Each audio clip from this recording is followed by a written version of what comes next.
Tignan nyo tignan nyo kung gaano kagago yung sistema natin. Ikaw, lalaki ka. Kailangan mo magtrabaho, kailangan mo magsipag. Kailangan meron kang napatunayan. Kailangan mataas yung estado mo sa buhay. Kailangan maganda yung trabaho mo.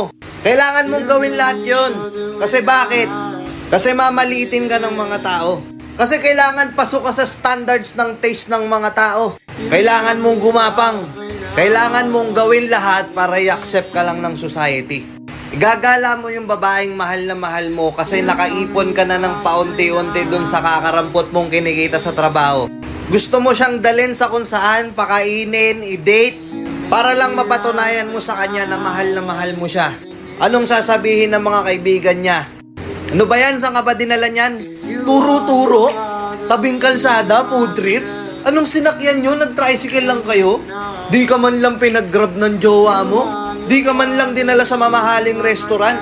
Buti pa yung boyfriend ni nabibili yung mga gusto ng girlfriend niya. Nadadala sa mamahaling restaurant. Pero yung jowa mo, ba't ganyan?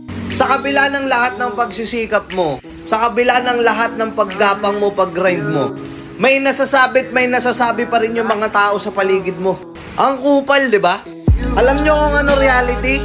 Only women, kids, dogs, or any other pets are loved unconditionally.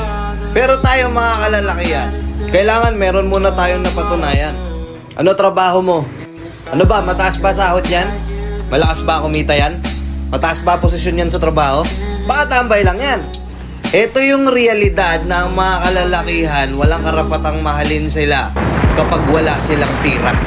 Real talk lang to kasi walang nagsasabi nito sa social media. Anong punto ko dito? Gusto nyo ng gender equality, dapat tratuhin nyo din yung mga lalaki ng pantay. Diba?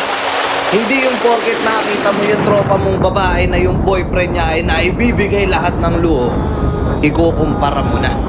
Knowing na nakikita mo naman na nagsisipag yung lalaki, i-e-etchapuera mo na. Diba?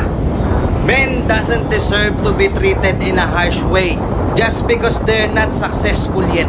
Nakuha nyo? Siyempre hindi ito maiintindihan ng mga mabababaw yung isip tsaka ng mga pastboy. Pero kung nakakaintindi ka, alam mong nangyayari mo. Baka lang sakaling bumukas yung isipan mo. Hindi lang yung mga babae, pati pa yung ibang mga taong nakapalibot sa mga lalaking to. Hindi porket hindi pa successful yung lalaki, mamaliitin nyo. Nakuha nyo? Peace out.